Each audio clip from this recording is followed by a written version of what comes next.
Assalamualaikum warahmatullahi wabarakatuh.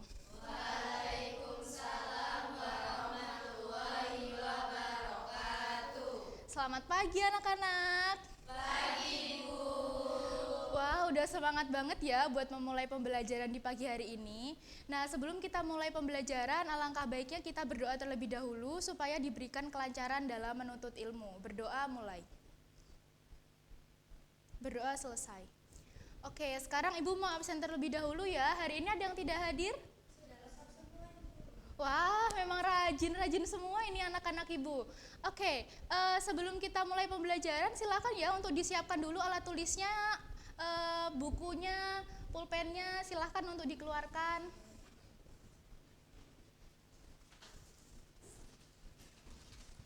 Sudah siap? Oke, sebelum kita masuk ke materi kita pada hari ini, masih ingat gak kita pertemuan kemarin membahas apa? Iya, tepat sekali, tentang kelangkaan. Nah, ketika suatu barang itu langka, apa yang terjadi dengan harga barang tersebut? Iya, harga mengalami kenaikan. Nah, kalau harganya naik, kira-kira kita sebagai pembeli, kira-kira reaksinya gimana? Nah, kalau masih bingung, coba.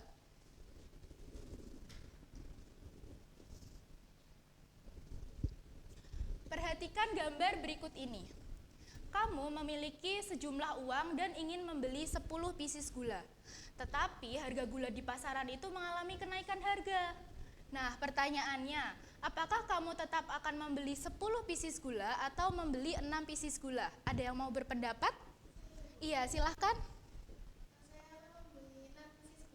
Oke, kita simpan dulu jawabannya dari Mutia dan nanti akan terjawab setelah kita mempelajari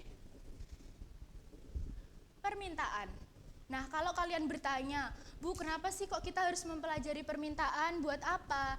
Nah, permintaan itu penting untuk kita pelajari karena dengan mempelajari permintaan, kita bisa tahu mekanisme pasar itu seperti apa. Selain itu, kita sebagai konsumen juga bisa menentukan apakah keputusan yang kita ambil itu rasional atau tidak. Contohnya keputusan Mutia tadi, itu rasional atau tidaknya bisa kita ketahui setelah kita mempelajari permintaan. Nah, adapun tujuan pembelajaran kita pada hari ini, yang pertama mampu menjelaskan konsep permintaan, yang kedua mampu membuat kurva permintaan, dan yang ketiga mampu menghitung fungsi permintaan.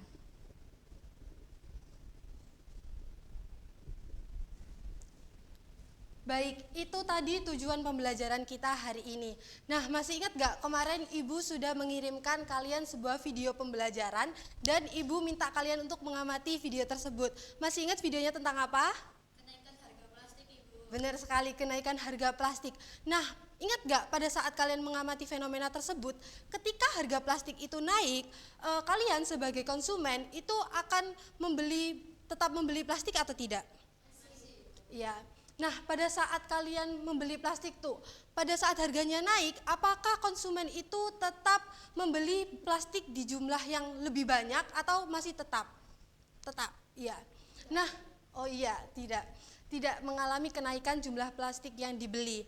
Nah, hal itu sesuai dengan konsep dari permintaan sendiri, di mana permintaan merupakan jumlah barang yang diminta oleh konsumen itu kita ya sebagai pembeli pada tingkat harga tertentu dan juga dalam jangka waktu yang sudah ditentukan. Namun permintaan ini tidak hanya didasari oleh keinginan kita saja sebagai pembeli, tetapi kita juga harus bersedia dan juga memiliki sumber daya untuk membeli barang atau jasa itu tadi. Nah, kita kembali nih pada soal gula tadi. Pada saat kita memiliki sejumlah uang, kemudian gula naik nih harganya. Dari yang harganya 12.000 ya kan, kemudian naik menjadi 16.000. Benar sekali, pada keputusan konsumen yang rasional itu akan membeli gula di 6 pieces. Nah, setelah kita membahas konsep dari permintaan, apakah dari kalian ada yang mau ditanyakan sebelum kita berlanjut? Nah, selanjutnya kita akan membahas faktor-faktor dari permintaan ya. Di sini ada yang bisa menyebutkan apa salah satu faktor dari permintaan? Nah, iya silakan. Faktor-faktor yang mempengaruhi permintaan Benar sekali, itu merupakan salah satu contoh dari faktor yang mempengaruhi permintaan. Ada lagi yang bisa menyebutkan? Iya, silakan. Ya, pendapatan konsumen merupakan salah satu faktornya. Nah, mari kita bahas lebih lanjut tentang faktor-faktor yang mempengaruhi permintaan seperti yang sudah disebutkan oleh teman kalian tadi ya. Faktor yang pertama itu adalah faktor harga barang itu sendiri, di mana ketika suatu barang itu mengalami kenaikan harga, maka permintaan terhadap barang tersebut itu akan mengalami penurunan. Mengapa demikian? Begitu kan? Nah, hal tersebut dikarenakan harga barang itu mempengaruhi daya beli konsumen. Nah, yang kedua tadi juga sudah disebutkan oleh teman kalian, pendapatan konsumen, di mana ketika semakin tinggi pendapatan konsumen, maka akan semakin tinggi juga tingkat konsumsi dari konsumen itu tadi. Yang ketiga ini ada faktor selera konsumen. Selera konsumen ini faktor yang bersifat dinamis ya, dapat dipengaruhi iklan, tren, kemudian FOMO-FOMOan dan juga lingkungan sekitar kita. Nah, ketika tingkat selera konsumen ini meningkat begitu, maka kita sebagai konsumen itu akan memesan barang tersebut sehingga barang tersebut itu mengalami kenaikan jumlah barang yang diminta. Selanjutnya itu ada faktor jumlah penduduk, di mana ketika suatu wilayah itu mengalami kenaikan penduduk begitu, maka tingkat kebutuhan di wilayah tersebut itu akan mengalami kenaikan juga. Nah, kita lanjut ke faktor yang kelima, ekspektasi terhadap harga barang. Nah, apabila harga suatu barang itu diramalkan atau diekspektasikan di masa depan itu mengalami kenaikan, maka barang tersebut akan mengalami kenaikan jumlah barang yang diminta. Ada yang bisa menyebutkan contoh barang apa sih yang dipengaruhi oleh faktor ini? Ya, silakan. Ya, selain emas ada lagi yang bisa menyebutkan? Ya, tanah. Nah, kedua barang ini, emas dan tanah, ini merupakan contoh barang yang dipengaruhi oleh faktor ekspektasi terhadap harga barang. Nah, selanjutnya faktor yang keenam, ada faktor harga barang lain. Ini dibagi menjadi dua ya, ada faktor barang substitusi dan juga barang komplementer. Nah, barang substitusi kita bahas terlebih dahulu. Barang substitusi itu barang apa sih? Iya, benar. Barang pengganti, di mana ketika suatu barang itu mengalami kenaikan harga, maka barang penggantinya ini tadi itu akan mengalami kenaikan permintaan.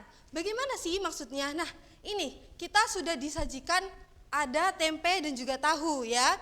Nah, pada saat tempe misalnya mengalami kenaikan harga, kita sebagai konsumen itu mencoba mencari-cari barang lain yang bisa menggantikan tempe, nutrisinya sama seperti tempe dan terbuat dari kedelai gitu ya.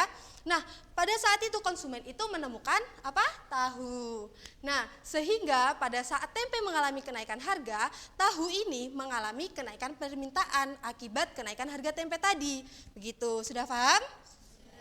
Nah, selanjutnya ada barang komplementer, di mana ketika barang komplementer ini apa dulu? Iya, barang komplementer itu ada pendapat lain? Iya, barang pelengkap. Barang komplementer itu barang pelengkap. Nah, benar sekali. Ketika suatu barang itu mengalami kenaikan harga, barang pelengkapnya ini akan mengalami penurunan jumlah permintaan. Jumlah barang yang diminta itu akan menurun. Mengapa demikian? Nah, kita sudah disajikan gambar nih. Ada kopi dan juga gula.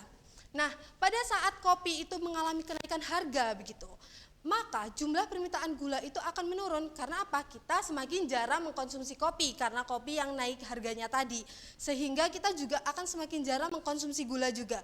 Nah, hal tersebut itu saling mempengaruhi ya. Ketika barang komplementer ini suatu barang itu mengalami kenaikan harga, barang komplementernya akan mengalami penurunan jumlah barang yang diminta, seperti itu. Nah, selanjutnya kita akan masuk pada hukum permintaan, di mana hukum permintaan ini berbunyi ketika jumlah barang yang diminta itu akan berbanding terbalik dengan harganya. Mari kita simak bersama-sama ya, kita bedah dari hukum ini. Nah, pertama nih, ketika harga barang naik, maka jumlah barang yang diminta itu akan turun. Nah, ketika harga barang turun, maka jumlah barang yang diminta itu akan naik. Nah, benar sekali, pintar. Nah, namun hukum ini itu hanya akan berlaku ketika ada asumsi ceteris paribus, di mana ketika faktor-faktor lainnya selain harga barang itu sendiri itu tidak berubah. Faktor apa saja sih? Tadi yang sudah kita bahas, ada selera konsumen, pendapatan konsumen, kemudian jumlah penduduk, ekspektasi terhadap harga, dan harga barang lain ini nggak berubah. Hanya yang berubah itu harga barang itu sendiri, begitu ya. Nah, selanjutnya setelah kita membahas tentang hukum permintaan tadi, kita akan membahas tentang kurva permintaan. Perhatikan baik-baik ya, karena ini nanti Ibu akan kasih kalian latihan soal untuk membahas apa yang sudah kita bahas ini. Nah, di sini sudah disajikan suatu kondisi A, B, dan juga C ya.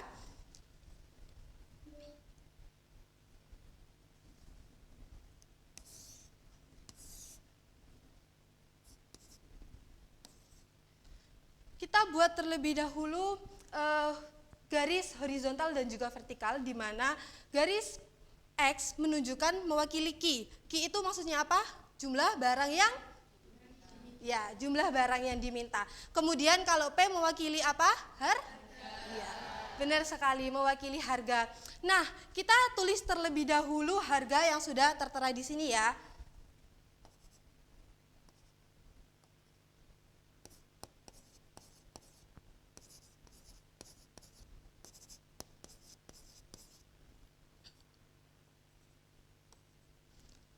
Nah, begini, pada saat kondisi 1 di mana harga barang itu harganya 1.000. Nah, karena harganya cuma 1.000 nih ya, konsumen mikirnya itu murah. Jumlah barang yang diminta oleh konsumen itu sebanyak berapa? Ya, benar sekali, 3. Kita dapat menarik garis sehingga tercipta kondisi A, ya, koordinat A. Kemudian pada saat harganya 2.000, kan semakin mahal nih, harganya naik. Nah, konsumen itu meminta barang sebanyak berapa? 2. Ya, benar sekali. Jumlah barang yang diminta itu sebanyak 2.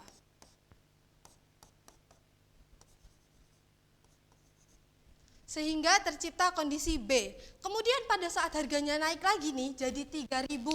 Berapa banyak jumlah barang yang diminta oleh konsumen? Benar sekali.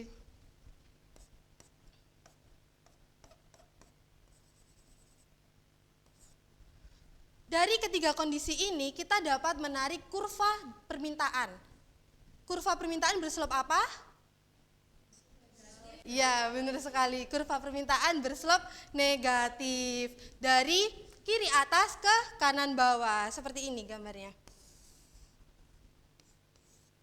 Nah, ini merupakan kurva demand atau kurva permintaan. Nah, dari kurva ini kita itu dapat menemukan angka-angkanya itu menggunakan fungsi dari permintaan sendiri, di mana fungsi permintaan itu merupakan Q D A min B plus P, di mana Q D itu merupakan jumlah barang, kemudian P itu mewakili harga barang tersebut. Nah, untuk menemukan fungsi kurva permintaan ini, kalian memerlukan persamaannya, di mana persamaannya ini ada P min P1 per P2 min P1 dan sama dengan Q min Q1 per Q2 min Q1. Untuk mendalami lebih lanjut tentang rumus ini, mari kita coba latihan soal bersama-sama.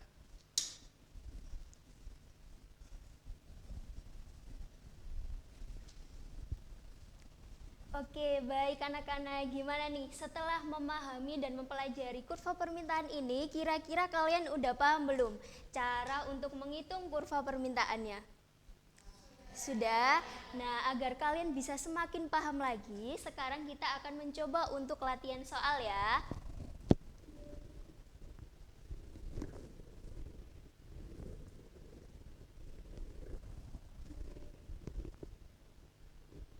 Nah, di sini terdapat latihan soal nih, di mana jika harga suatu barang itu 4.000 per unit, maka Balkis ini akan membeli sejumlah 5.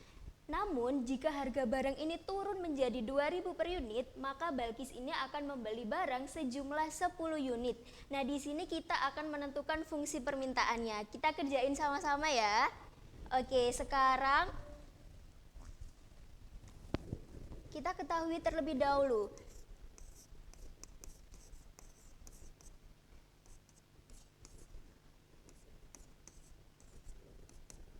Nah, di sini diketahui P1-nya sebesar berapa anak-anak?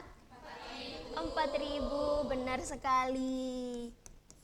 Ini merupakan harga awal. Nah, untuk P2-nya ini merupakan harga setelah perubahan itu, yaitu turun menjadi 2.000. Benar sekali. Oke, setelah itu kita mencari X-nya. X1 dan juga X2. Di sini diketahui untuk unit jumlah yang diminta untuk pertama itu sebesar 5 unit. Benar sekali. Selanjutnya untuk Q2-nya yaitu sejumlah 10 unit. Nah, setelah kita ketahui P dan juga Q-nya, sekarang kita masukkan ke dalam rumusnya. Nah, kira-kira udah masih ingat nggak untuk rumus dari fungsi permintaan tadi yang udah Ibu jelasin itu apa aja? Untuk rumusnya sendiri yaitu ada P min P1 per P2 min P1 sama dengan Q.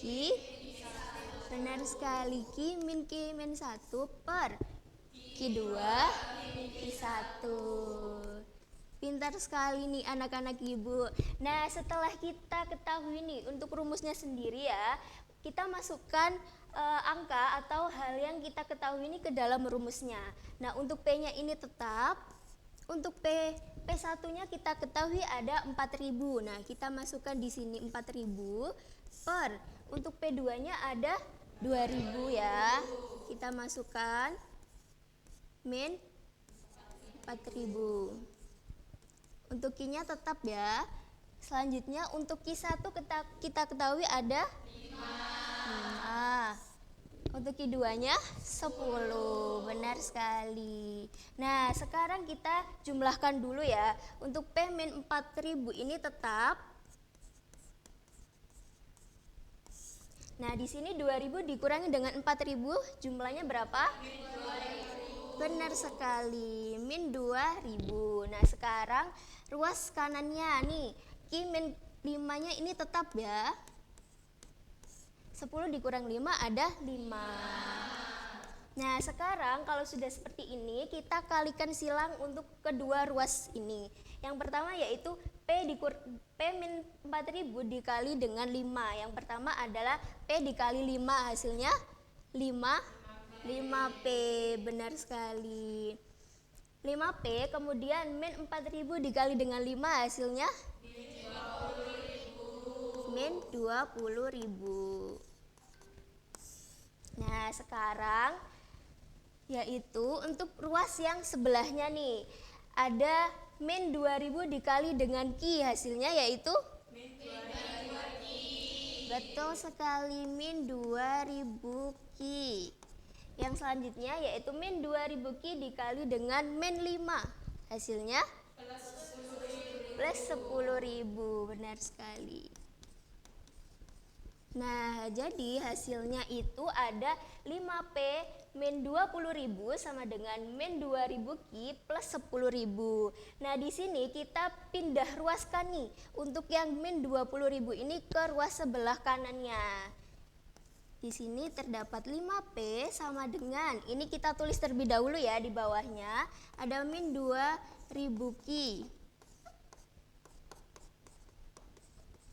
plus 10.000. Nah, untuk min 20.000 ini dipindah ruaskan itu menjadi berapa? Plus 20.000. Benar sekali, 20.000. Nah, selanjutnya kita jumlahkan dulu ya. Untuk 5P ini tetap. Ini kita tulis ulang dulu. Nah, 10.000 ditambah dengan 20.000 hasilnya 30.000. Nah, setelah ini kita bagi dengan 5 untuk mencari P-nya. Oke, yang pertama kita tulis P. Jadi untuk min 2000 Q dibagi dengan 5 hasilnya berapa? Min 400 Q. Betul sekali, min 400 Q. Selanjutnya plus 30.000 plus 30.000 ini dibagi dengan 5 hasilnya 6.000. Nah, jadi anak-anak di sini diketahui bahwa P-nya atau fungsi permintaannya yaitu ada min 400Q plus 6.000. Gimana nih? Udah paham belum? Sudah? Alhamdulillah, emang pintar sekali nih anak ibu. Nah, di sini kalian jangan lupa untuk menyalin untuk catatan latihan soal ini di buku kalian ya. Nanti agar ketika ibu memberikan soal, kalian bisa mengerjakan sesuai arahan yang ibu sampaikan.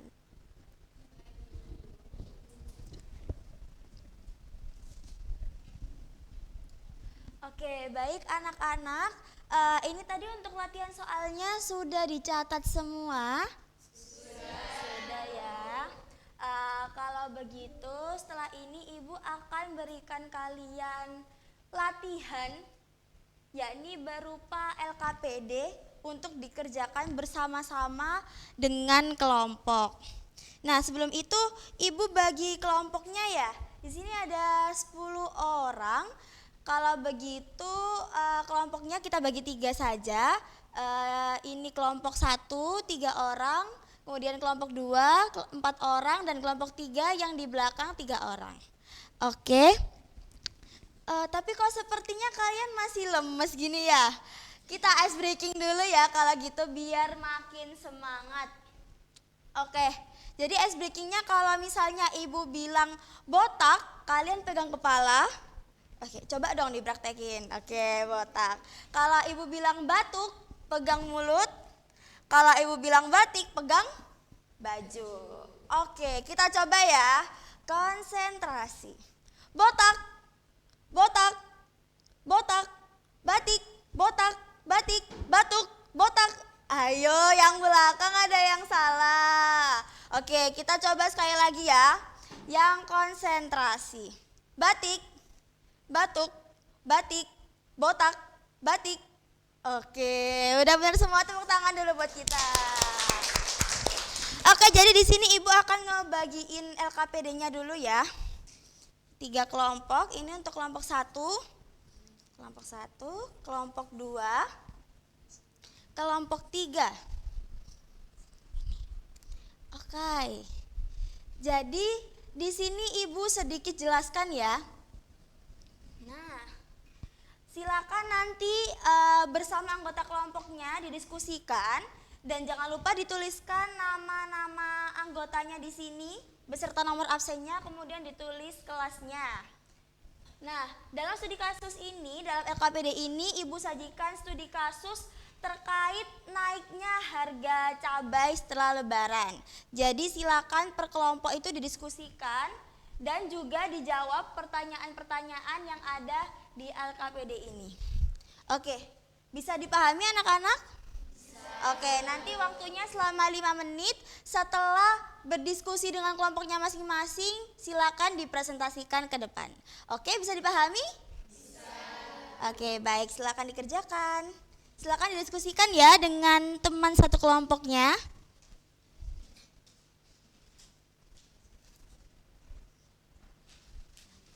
Oke, kelompok 2, bagaimana, ada kesulitan?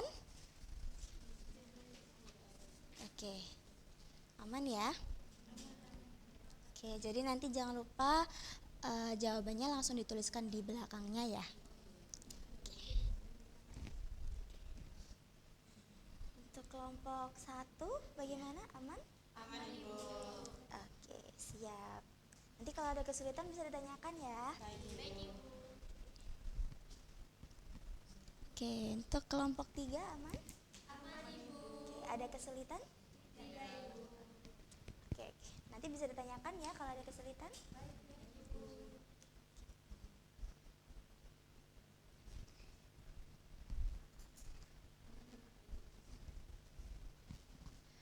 Oke, baik anak-anak, sudah 5 menit ya ini. Sudah usai diskusinya dengan kelompoknya masing-masing? Oke, berarti sudah siap ya untuk mempresentasikan hasil diskusinya? Siap. Oke, siap. Ini mau ditunjuk apa urut nih? Urut aja ya kalau gitu. Oke, karena kelompoknya ada 3 ya, silakan untuk kelompok 1 dulu bisa mempresentasikan hasil diskusinya. Boleh langsung maju ke depan? Oke.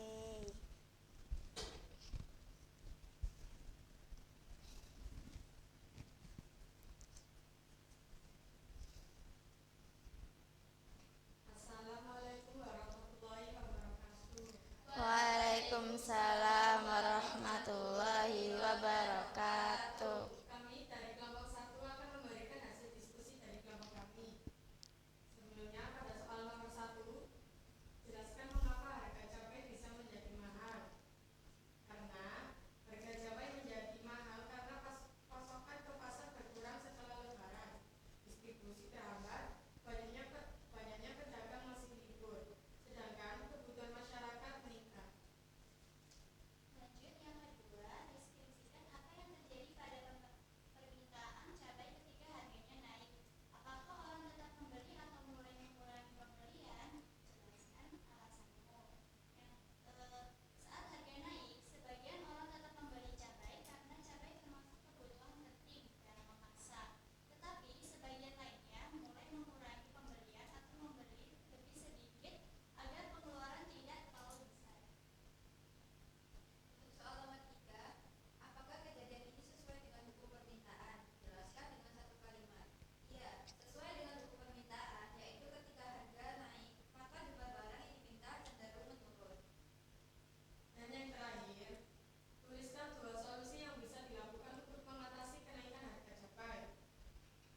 Jawabannya adalah 2 solusi untuk mengatasi kenaikan harga cabai ada 2. Yang pertama, mempercepat distribusi cabai dari petani ke pasar agar stok kembali normal. Yang kedua, menambah pasokan dari daerah lain atau melakukan operasi pasar untuk menstabilkan. Berikut diskusi dari kelompok kami. Iya, bisa ditutup. Maaf jika ada salah kata. Wassalamualaikum warahmatullahi wabarakatuh. Waalaikumsalam warahmatullahi. Oke, kelompok 1 bisa kembali ke tempat duduknya. Kita berikan aplaus dulu buat kelompok 1. Oke, bagus sekali ya hasil diskusinya.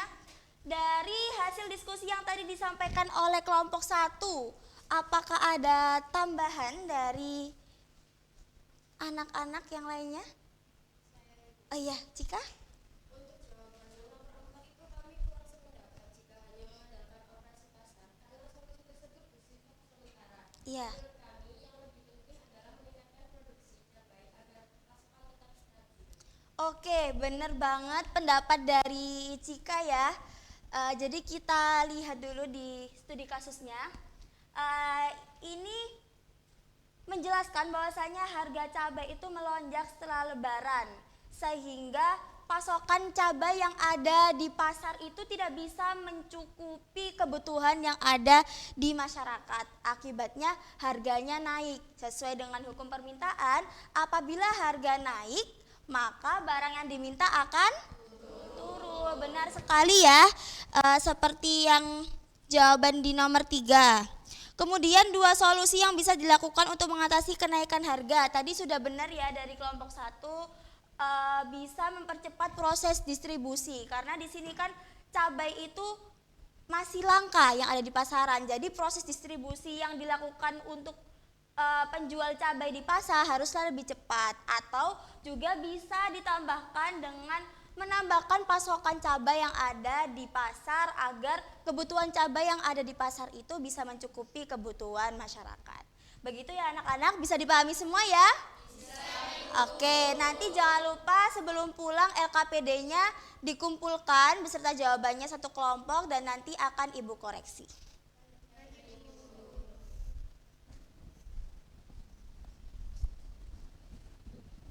Oke, baik anak-anak. Jadi selanjutnya kita akan melaksanakan kuis interaktif berupa kuis Kahoot. Yang dimana kuis ini digunakan untuk mengukur seberapa paham kalian mengenai materi yang udah Ibu jelaskan. Sebelumnya Ibu mau tanya, di sini bawa handphone semua?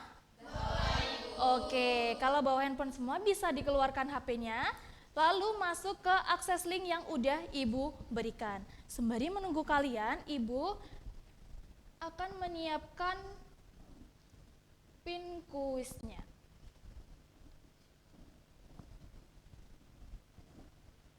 Bagaimana? Ada kendala?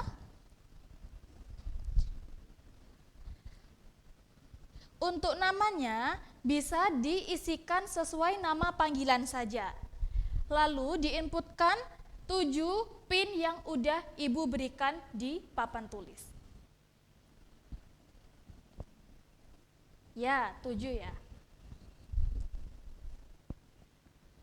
Namanya bisa dipanggilkan nama panggilan aja. Ada kendala? Oke. Pinnya dimasukkan yang sesuai di papan ya. Oke, sudah ada beberapa anak yang masuk yang belum bisa ditunggu terlebih dahulu ya. Sudah? Ada kendala? Oh, tidak. Oke, kalau sudah, di sini sudah siap semuanya? Sudah siap? Oke. Oh ya. Nanti Ibu jelasin ya, setiap soalnya silakan dipahami betul-betul. Karena nanti di akhir akan ada 3 poin teratas. Paham? Oke, pinnya bisa dimasukkan.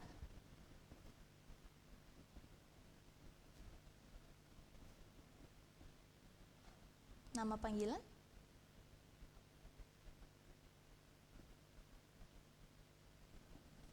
Oke, sudah siap semuanya ya anak-anak ya?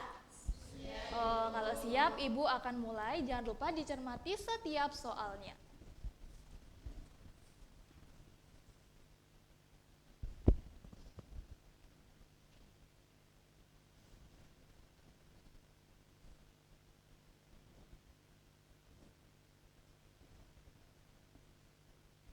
Masih 0 jawaban?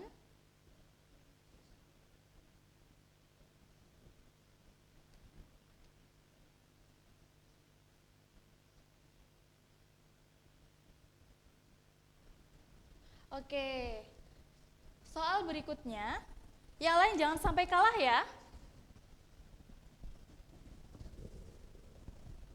Soal nomor 2.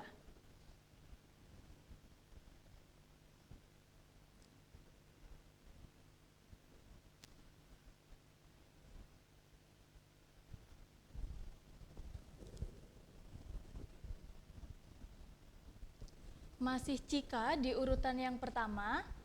Yang lain jangan lupa dicermati soalnya ya.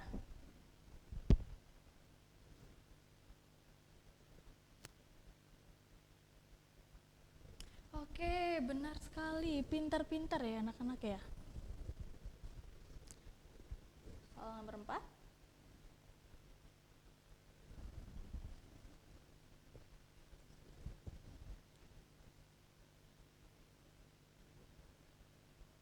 Oke.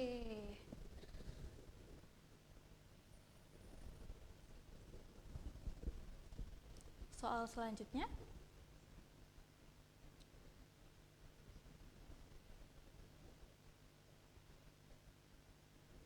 Oke.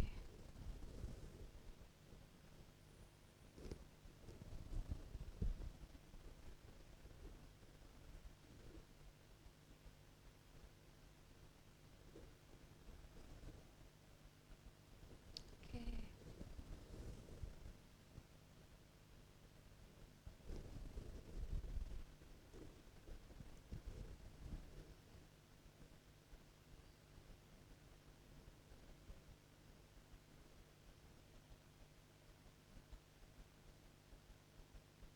Oke.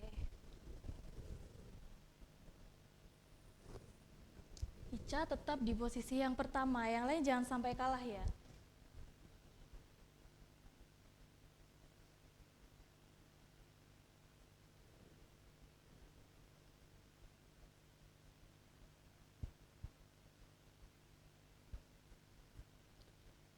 Oke.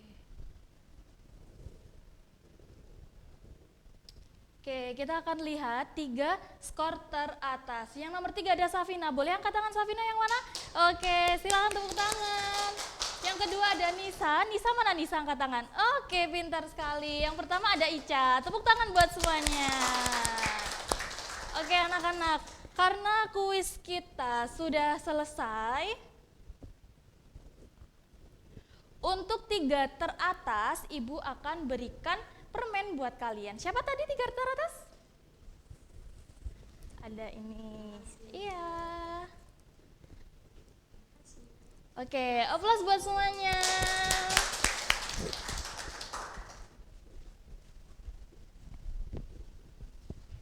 Baik anak-anak, nah tadi kita sudah belajar banyak sekali mengenai permintaan. Gimana hari ini? Seru nggak? Seru! Wow, syukur deh kalau misal hari ini seru.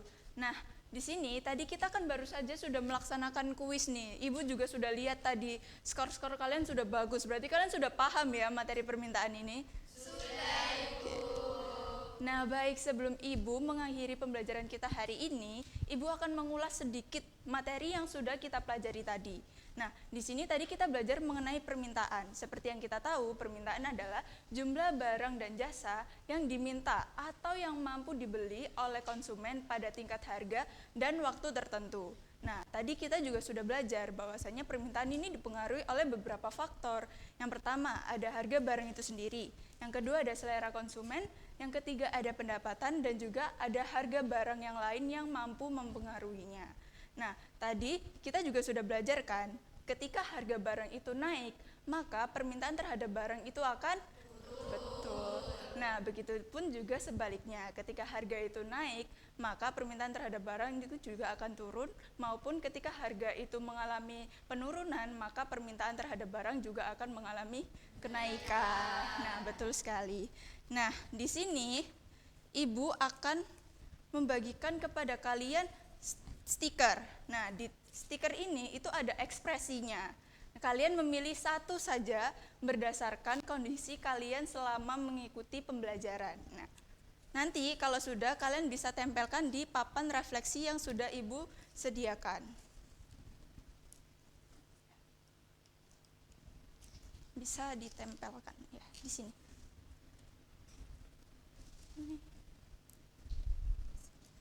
Iya. Ini kalau biasa. Misi.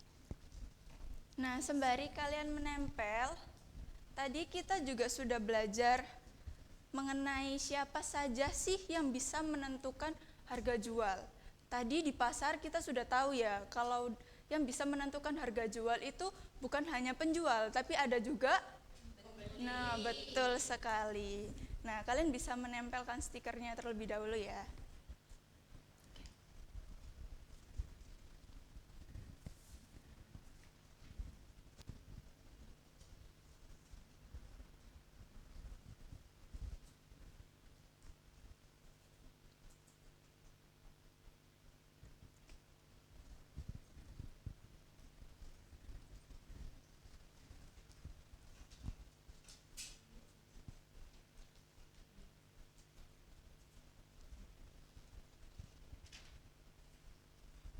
Sudah? Nah, Nah, di sini bisa terlihat nih banyak sekali emot tersenyum. Berarti kalian sudah paham ya hari ini materinya? Nah, baik anak-anak, karena pembelajaran kita sudah selesai hari ini, untuk pertemuan besok kita akan mempelajari mengenai penawaran. Nah, di situ kita bisa tahu bagaimana permintaan dan penawaran ini bertemu sehingga membentuk harga keseimbangan. Nah, baik, sebelum Ibu mengakhiri pembelajaran hari ini, Ibu akan memimpin doa terlebih dahulu. Nah, berdoa menurut kepercayaan masing-masing, berdoa dimulai.